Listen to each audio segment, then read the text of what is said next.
2025년 10월 단 5일이었다. 금값은 온스당 380달러에서 3,900달러까지 곤두박질 쳤다. 시장 전체가 흔들렸고 언론은 충격, 사상 최악의 급락이라는 단어를 쏟아냈다. 하지만 진짜 충격은 따로 있었다. 이 폭락은 결코 갑작스러운 사고가 아니었다는 것. 보통 사람들에게 금은 절대 무너지지 않는 성벽이었다. 위기의 시대엔 피난처였고 인플레이션 앞에서는 마지막 보루였다. 그러나 그 믿음 뒤에는 이미 시한폭탄이 똑딱거리고 있었다. 폭발의 원인은 단 하나가 아니었다. 오랜 시간 쌓인 투기적 과열, ETF 과잉 자금, 금고의 실물 유출, 그리고 정책의 미세한 흔들림. 이 모든 것이 정교하게 맞물리며 예고된 붕괴를 만들어냈다. 사람들은 물었다. 도대체 왜 이렇게 갑자기 무너진 걸까? 하지만 시장의 진짜 고수들은 그보다 한 단계 앞서 있었다. 그들은 묻지 않았다. 왜?가 아니라 언제? 라고. 폭락의 출발점은 뉴욕도 런던도 아니었다. 아시아였다. 그리고 그 첫 불씨는 놀랍게도 선물 시장이었다. 2025년 9월 중국과 인도의 금 선물 시장은 과열의 극단을 달리고 있었다. 수천억 달러의 레버리지 자금이 단기 수익을 노리고 몰려들었다. 마치 게임처럼. 그때부터 이미 시장은 정상적인 온도를 잃어버렸다. 거래소는 브레이크를 밟았다. 증거금 인상이라는 이름의 안전장치였다. 상하이는 16%, 인도는 추가 증거금을 부과했고 특히 오사카는 무려 81.5%까지 증거금을 올렸다. 이건 단순한 규제 강화가 아니었다. 명백한 신호였다. 이 시장은 너무 뜨겁다. 곧 식을 것이다. 하지만 사람들은 그 신호를 무시했다. 탐욕은 언제나 경고보다 크다. 투자자들은 여전히 이번엔 다를 것이라 믿었다. 그리고 바로 그 순간 첫 번째 도미노가 쓰러졌다. 아시아 시장의 과열이 꺼지는 순간 전 세계의 레버리지는 일제히 압박을 받기 시작했다.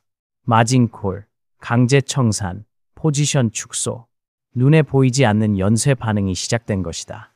그 파동은 바다를 건너 런던으로 그리고 뉴욕으로 확산됐다.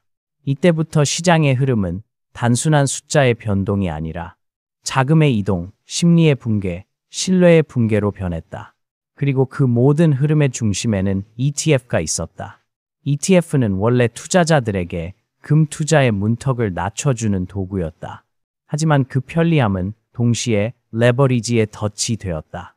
기관들은 ETF를 실물금으로 환매하기 시작했고 결국 금고에서 금괴가 빠져나오기 시작했다. 그건 단순한 매도 신호가 아니었다. 실물 공급의 폭발이었다. 그때 런던의 금고문이 열렸다. 수십 톤의 금이 빠져나갔고 시장은 그 무게만큼 주저앉았다. 그러나 언론은 여전히 ETF 자금 유출만을 보도했다. 실물 유출이라는 본질을 보지 못한 채 결국 시장은 다시 한번 같은 실수를 반복했다. 과열이 끝나면 냉각이 온다는 단순한 진리를 외면한 것이다. 이번 금 붕괴는 숫자에서 시작된 사건이 아니었다. 그건 돈의 방향, 신뢰의 이탈, 시장 구조의 균열에서 비롯된 필연이었다. 그래서 이 이야기는 단순한 하락이 아니라 자본의 심리학에 대한 경고이기도 하다. 그리고 우리는 이제 다음 질문을 해야 한다. 도대체 그 첫 도미노는 어디서부터 쓰러졌는가? 그 답을 찾기 위해 우리는 다시 한 달 전으로 돌아가야 한다. 아시아의 뜨거운 거래소. 그곳에서 이미 재앙은 시작되고 있었다. 2025년 9월 아시아의 금 선물 시장은 이미 게임판이 되어 있었다. 상하이, 인도, 오사카. 이 세 곳의 거래소는 일제히 폭주 상태였다. 누구도 멈출 생각이 없었다. 단기 차익을 노리는 개인 투자자, 헤지펀드, 심지어 일부 국부펀드까지 모두가 한 방향으로 달리고 있었다. 금은 무조건 오른다.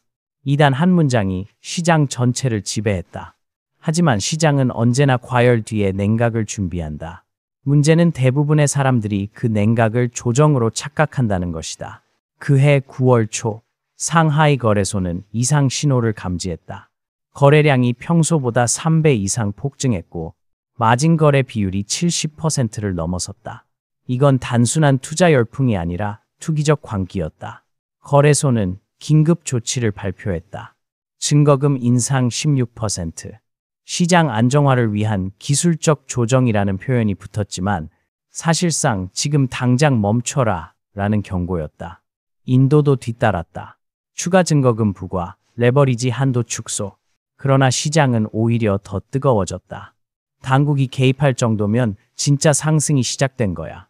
투자자들은 경고를 호재로 해석했다. 그러던 중 오사카가 칼을 꺼냈다. 증거금을 81.5%로 폭등시킨 것이다. 이건 역사상 전례 없는 수치였다. 단 하루 만에 포지션 유지 비용이 2배로 뛰었다. 하지만 이 조치는 시장의 불을 끄기보다 폭발의 도화선이 되었다. 왜냐하면 대부분의 투자자들이 고래버리지 상태였기 때문이다. 그들은 현금을 가지고 있지 않았다. 신용과 차입으로 만든 포지션이었다. 증거금이 오르는 순간 그들의 매수 포지션은 강제 청산되었다. 한쪽이 무너지면 나머지는 연쇄적으로 쓰러졌다. 바로 이것이 첫 번째 도미노였다. 그 여파는 생각보다 빠르게 퍼졌다. 아시아의 거래소가 증거금을 인상하자 레버리지로 투자하던 펀드들이 포지션을 정리하기 시작했다. 그들은 단순히 선물을 정리한 게 아니라 실물과 ETF, 파생상품 전체를 동시 청산했다. 아시아에서 시작된 이 거대한 역류는 순식간에 유럽으로 번졌다. 특히 런던은 금 ETF 시장의 중심지였다. ETF는 단순한 주식형 상품이 아니라 실물 금괴와 직접 연결된 금융 구조였다. ETF 자금이 빠진다는 건 곧 금고에서 실제 금이 빠져나간다는 뜻이다. 이 점을 대부분의 투자자들이 이해하지 못했다. ETF를 팔면 돈만 빠지는 게 아니라 실물 시장의 공급량 자체가 변한다는 사실을 말이다. 즉, 아시아의 증거금 인상은 단순한 규제 조치가 아니라 실물금 공급을 폭증시킨 원인이었다. 아시아가 브레이크를 밟자 런던에서는 엔진이 폭발했다. 그 연쇄 구조는 놀라우리만큼 정교했다. 1단계 증거금 인상으로 투기 자금 이탈. 2단계 레버리지 압박으로 ETF 청산 확대. 3단계 기관의 실물 환매 시작. 4단계 금고에서 금괴 대량 유출. 5단계 글로벌 가격 붕괴. 이 5단계는 단 2주 안에 순차적으로 진행됐다. 마치 도미노가 쓰러지듯 멈출 틈이 없었다. 놀라운 점은 그동안 언론이 아무런 경고도 하지 않았다는 것이다. ETF 자금 유출이 늘고 있다. 레버리지 포지션이 줄고 있다. 모두가 그런 단편적인 숫자만 보도했다. 그러나 진짜 위기는 그 숫자들 뒤에 있었다. 그건 단순히 투자자들의 심리 변화가 아니라 금의 흐름 자체가 바뀌고 있다는 신호였다. 즉, 자본의 방향이 반대로 움직이기 시작한 것이다. 시장은 겉으로는 평온해 보였지만 그 내부에서는 이미 균열이 시작되고 있었다. 금값이 아직 4,300달러를 유지하던 그 순간에도 이미 몇몇 기관들은 금고 문을 열고 있었다. 그들은 알고 있었다. 다음은 폭락이 아니라 정상화의 이름을 한 붕괴가 될 것임을. 아시아의 불길이 꺼지기도 전에 그 불씨는 런던의 금고로 옮겨 붙었다. 이 시점에서 시장은 단순한 가격 조정의 단계가 아니었다. 그건 자본의 방향이 완전히 바뀌는 순간이었다. 이 변화의 핵심에는 ETF 환매라는 메커니즘이 있었다. 대부분의 개인 투자자들은 ETF를 주식처럼 사고 판다고 생각한다. 하지만 기관의 ETF 환매는 전혀 다르다. 그건 금고에서 진짜 금괴를 꺼내가는 일이다. ETF는 기본적으로 실물금을 담보로 발행된다. 기관이 ETF를 대량으로 환매한다는 것은 그 ETF를 현금으로 바꾸는 것이 아니라 실제 금으로 바꾸는 행위다. 결국 시장에 실물금이 대량으로 풀리게 된다. 바로 그 지점에서 붕괴의 두 번째 도미노가 쓰러졌다. 2025년 9월 말 런던의 두 대형 ETF, SGLN과 IGLN에서 이상한 움직임이 포착됐다. 단 일주일 만에 37톤의 금이 빠져나갔다. 그 금괴들은 어디로 갔을까? 공식적으로는 기관 간 자산 조정이었지만 실제로는 금융 불신의 신호였다. 기관들은 말하지 않았다. 그러나 그들의 행동은 명확했다. 우린 이제 금고 안에 금을 믿지 않는다. 그 믿음의 붕괴가 바로 실물 환매였다. ETF의 구조를 조금만 들여다보면 이 사태의 본질이 보인다. ETF는 가격이 오르면 발행이 늘어나고 가격이 떨어지면 환매가 증가한다. 즉, 상승장에서는 금이 금고로 들어가고 하락장에서는 금이 시장으로 쏟아져 나온다. 이번에는 그 쏟아짐이 너무 컸다. 왜 런던이었을까? 그 답은 집중도에 있었다. 2025년 기준 전 세계 ETF가 보유한 금의 절반 이상 약 51%가 유럽, 특히 런던과 스위스 금고에 집중되어 있었다. 이 말은 런던의 움직임이 곧 전 세계 금 시장의 움직임이 된다는 뜻이었다. 결국 아시아의 증거금 인상은 런던 금고의 문을 여는 트리거 역할을 했다. 아시아에서 자금이 빠져나가자 ETF 보유 비율이 무너지고 기관은 손실을 줄이기 위해 실물 환매를 선택했다. 그때부터 눈에 보이지 않는 쓰나미가 시작됐다. 금괴가 시장으로 나오면 공급이 늘어난다. 공급이 늘어나면 가격은 떨어진다. 가격이 떨어지면 다시 환매가 늘어난다. 이건 단순한 하락이 아니라 공급의 자기 가속화 현상이었다. 그리고 이 구조는 누구도 멈출 수 없었다. 왜냐하면 ETF 시장에는 중앙 통제 장치가 없기 때문이다. 주식시장처럼 거래를 중단시킬 수도 없고 채권 시장처럼 중앙은행이 개입할 수도 없다. ETF는 민간 기관들의 네트워크일 뿐이다. 결국 시장은 스스로 붕괴의 속도를 키웠다. 누군가의 매도는 또 다른 누군가의 손실을 불러왔고 그 손실은 다시 새로운 환매를 낳았다. 그야말로 연쇄청산의 연주곡이었다. 언론은 여전히 금값 조정이라 불렀다. 하지만 실제로는 이미 실물 붕괴의 이막이 진행 중이었다. 런던 금고의 보유량 그래프는 하루가 다르게 꺾이고 있었다. 그 곡선은 마치 누군가가 밑동을 자른 나무처럼 떨어졌다. 이건 시장의 조정이 아니라 신뢰의 붕괴 그래프였다. 이제 남은 건 하나였다. 금값이 아니라 신뢰의 바닥이 어딘가 하는 질문. 그리고 그 답은 생각보다 가까이에 있었다. 런던을 덮친 또 하나의 변수. 그건 경제지표나 금리도 아니었다. 정치였다. 10월 초 영국 재무부가 가을 예산안을 준비하고 있었다.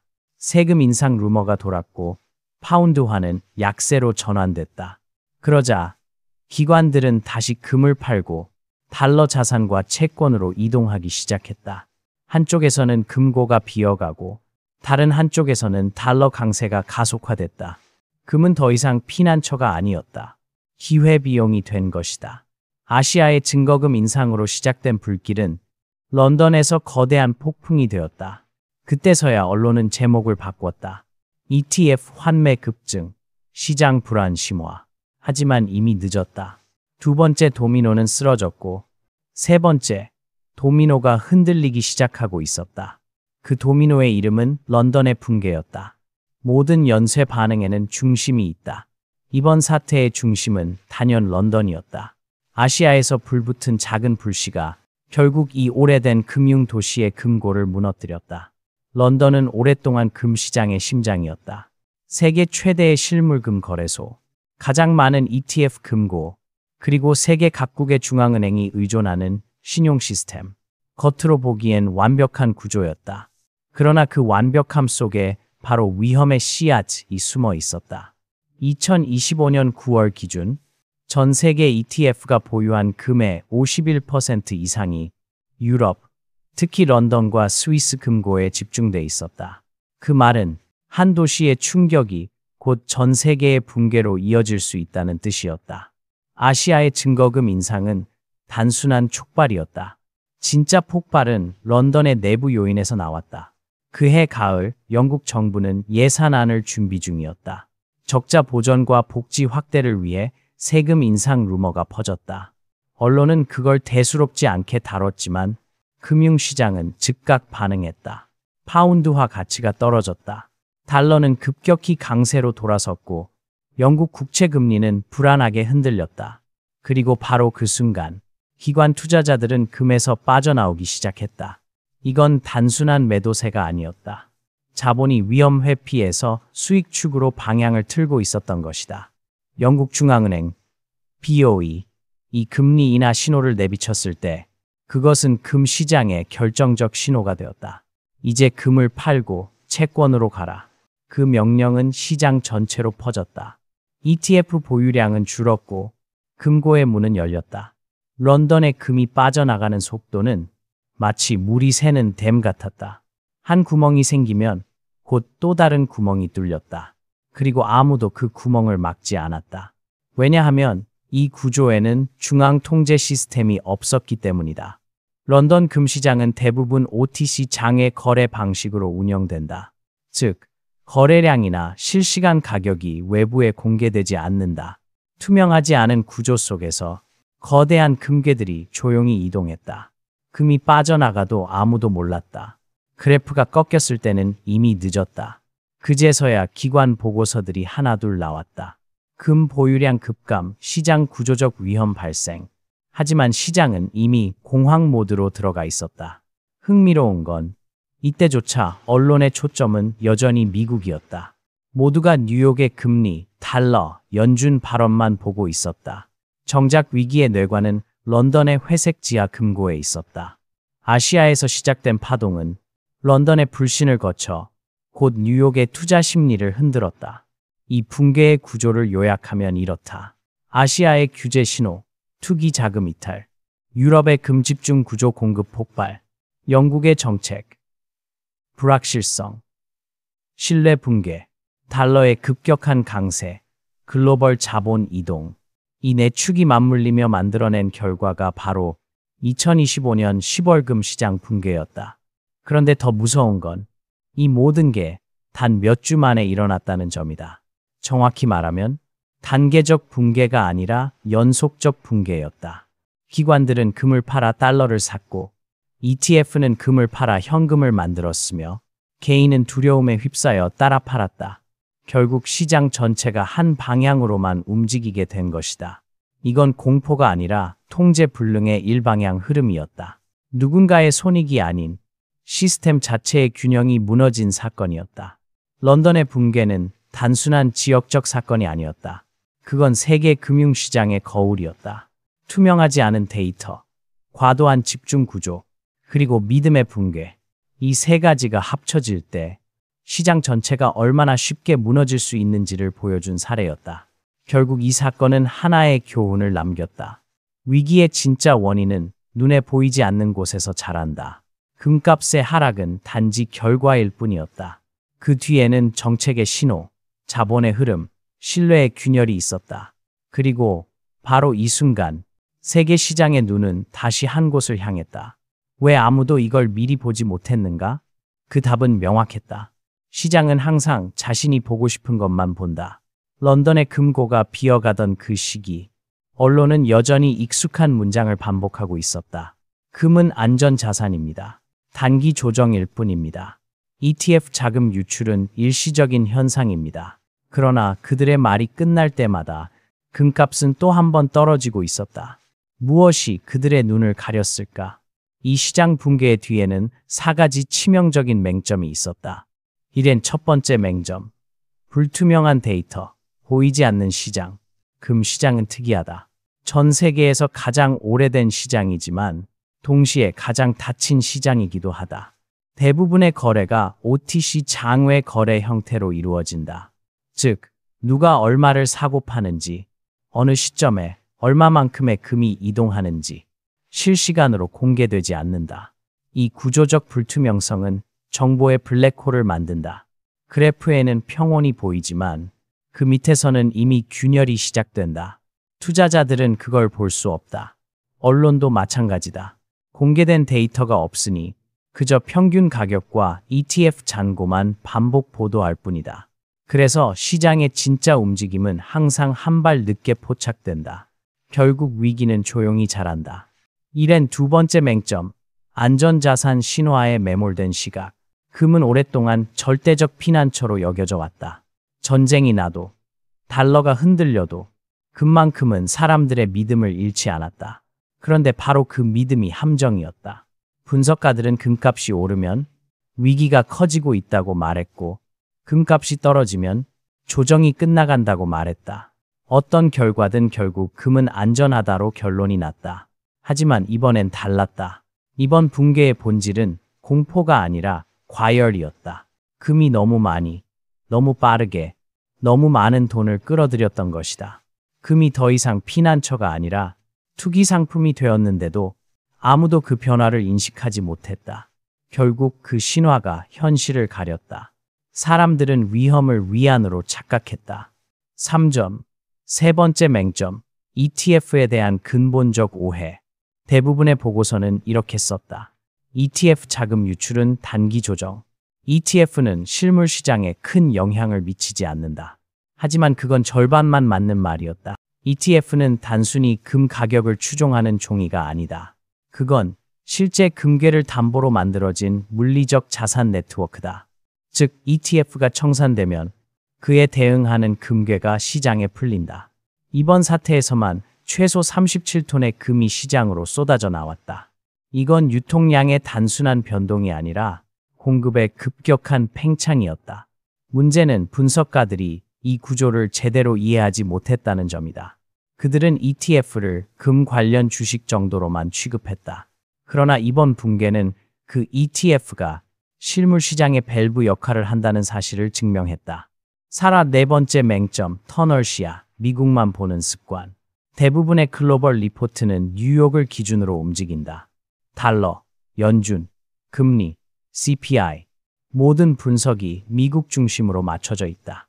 그런데 이번 사태의 도화선은 영국이었다. 영국의 세금 인상 루머, 파운드 약세, 영란은행의 금리 정책 신호, 이 작은 지역 변수들이 결국 세계 시장을 흔들었다. 하지만 아무도 주목하지 않았다. 모두가 미국만 바라보고 있었기 때문이다. 결국 시장은 가장 가까운 위험이 아니라 가장 익숙한 신호만을 점았다. 이 네 가지 맹점은 단순한 실수가 아니다. 그건 시장 시스템의 본성이었다. 데이터는 닫혀 있고, 신화는 오래되고, 이해는 단편적이며, 시야는 편향돼 있었다. 결국 붕괴는 정보의 부족이 아니라 인식의 오만에서 시작됐다. 언론은 이렇게 말했다. 아무도 예상하지 못했다. 그러나 사실은 달랐다. 예상하지 못한 게 아니라 믿지 않았던 것이다. 그렇다면 이제 질문은 바뀐다. 다음번엔 무엇을 봐야 하는가? 바로 여기서부터 진짜 이야기가 시작된다. 다음 장에서는 다가올 위기를 감지할 수 있는 5가지 조기 경보 시스템, 즉 시장의 숨은 신호를 살펴본다.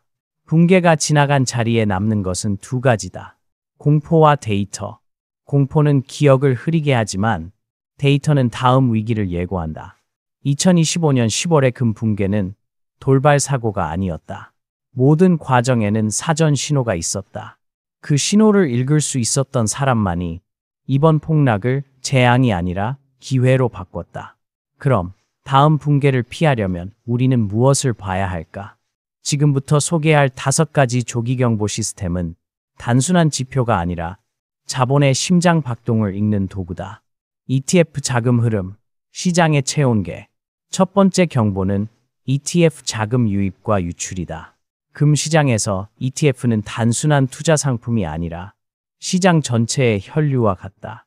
ETF 자금이 3달 연속으로 100톤 이상 들어온다면 그건 분명히 과열 신호다. 자금이 몰린다는 건 기대가 높다는 뜻이고 기대가 높을수록 시장은 취약해진다. 기억하라. 붕괴는 항상 과열의 꼭대기에서 시작된다. ETF 자금이 꾸준히 유입될 때는 환호가 아니라 경계의 시기다. 이땐 아시아 거래소의 증거금 변동, 불시의 방향. 2번째 경보는 아시아 선물 시장의 증거금 조정이다. 상하이, 인도, 오사카.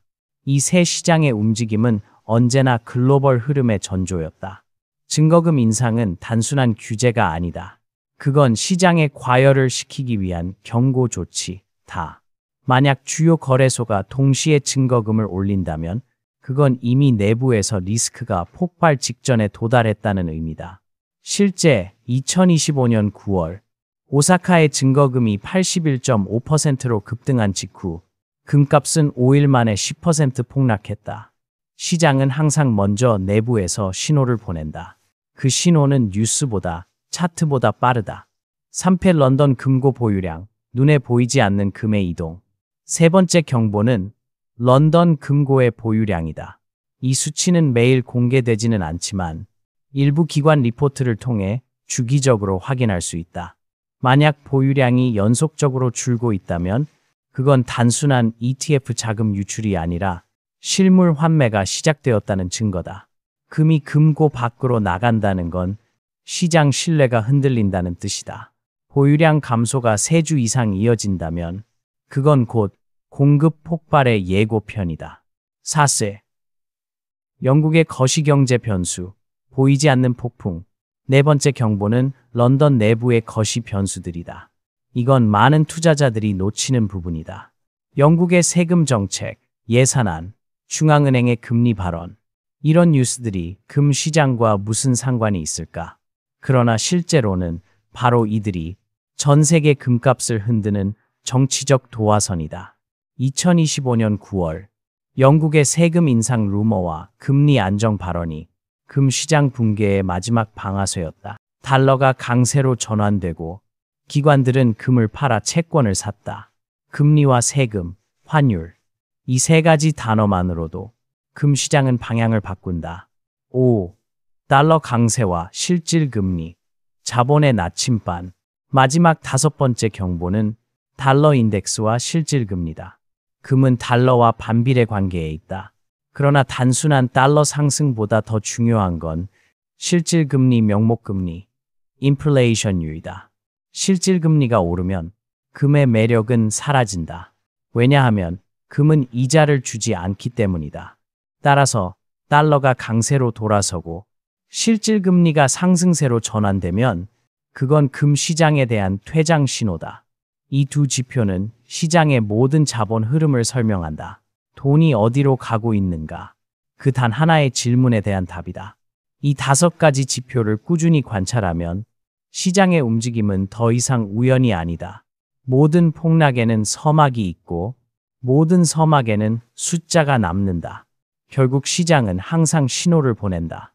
다만 그 신호를 믿지 않는 인간이 문제다.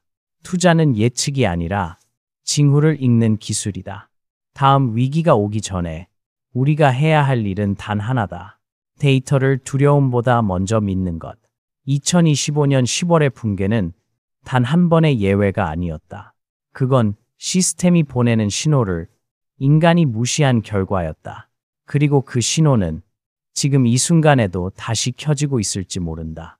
금값이 무너진 2025년 10월. 대부분의 사람들은 가격만을 봤다. 어제보다 얼마나 떨어졌는가? 지금이 저점인가? 이제 다시 오를까? 그러나 그 질문들은 모두 틀렸다. 시장의 진짜 문제는 가격이 아니라 돈의 방향이었다. 가격은 결과다. 돈의 흐름이 먼저 움직이고 그 뒤를 따라 가격이 반응한다. 그 단순한 순서를 잊은 순간 우리는 언제나 시장의 마지막에 서게 된다. 이번 금 시장 붕괴는 그 사실을 가장 극적으로 보여줬다. ETF 자금이 몰릴 때 이미 위험은 시작됐다. 증거금이 오를 때 이미 열기는 식기 시작했다. 금고에서 금괴가 빠져나올 때 이미 시장은 붕괴를 준비하고 있었다. 하지만 대부분의 사람들은 숫자 뒤에 숨어있는 흐름을 보지 못했다. 그들은 가격의 높낮이만 보았고 돈의 이동은 보지 않았다. 결국 금값이 아니라 신뢰가 먼저 무너졌다. 시장은 언제나 인간의 심리를 비춘다. 탐욕이 커질수록 데이터는 왜곡되고 두려움이 커질수록 판단은 늦어진다. 이번 사건도 예외가 아니었다. 투자자들은 금은 안전하다는 오랜 신화를 붙잡았다. 그러나 시장은 이미 그 신화를 버리고 있었다. 과열된 ETF, 불안정한 레버리지, 불투명한 거래 구조, 그 모든 것이 신화의 껍질을 벗겨냈다. 시장은 언제나 믿음의 방향으로 움직인다. 이번에는 그 믿음이 금에서 달러로, 피난에서 수익으로 옮겨갔다. 그게 바로 돈의 방향이 바뀌었다는 뜻이다. 이제 우리는 새로운 질문을 던져야 한다. 다음은 어디로 향할 것인가? 시장은 끊임없이 흐른다. 돈은 한 곳에 머무르지 않는다. 한 시기의 안전 자산은 다음 시기에 위험 자산이 된다. 2025년에 금이 그랬고 언젠가 또 다른 자산이 그렇게 될 것이다. 따라서 진정한 투자자는 오르내림을 맞히는 사람이 아니라 돈이 이동하는 방향을 먼저 감지하는 사람이다. 그 방향은 항상 작은 징후로 시작된다. ETF 자금의 미세한 유입 변화, 증거금 조정, 금고의 재고량, 세금과 금리, 달러의 미묘한 강세. 이 모든 조각들이 모여 하나의 흐름을 만든다. 그 흐름을 읽을 수 있다면 당신은 시장의 뒤가 아니라 앞에 설 수 있다. 이번 붕괴에서 얻을 수 있는 가장 큰 교훈은 단순한 투자 전략이 아니다. 그건 시장을 보는 관점의 혁신이다. 가격은 현상이다. 돈의 방향은 본질이다. 시장은 언제나 본질을 따라간다. 언론은 여전히 가격을 말한다. 하지만 현명한 사람은 자본의 흐름을 본다. 그리고 그 흐름은 언제나 말없이 가장 조용한 순간에 방향을 바꾼다. 마지막으로 이 문장을 기억하라. 가격 하락은 가격에서 시작되지 않는다. 돈의 방향이 바뀌는 순간 이미 결과는 결정된다.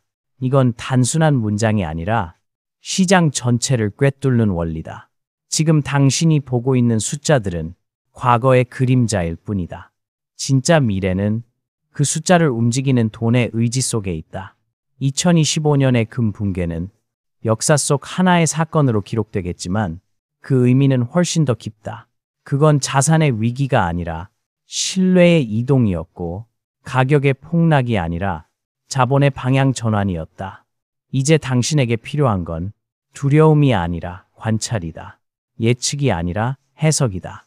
그리고 무엇보다도 돈이 향하는 곳을 먼저 보는 눈이다.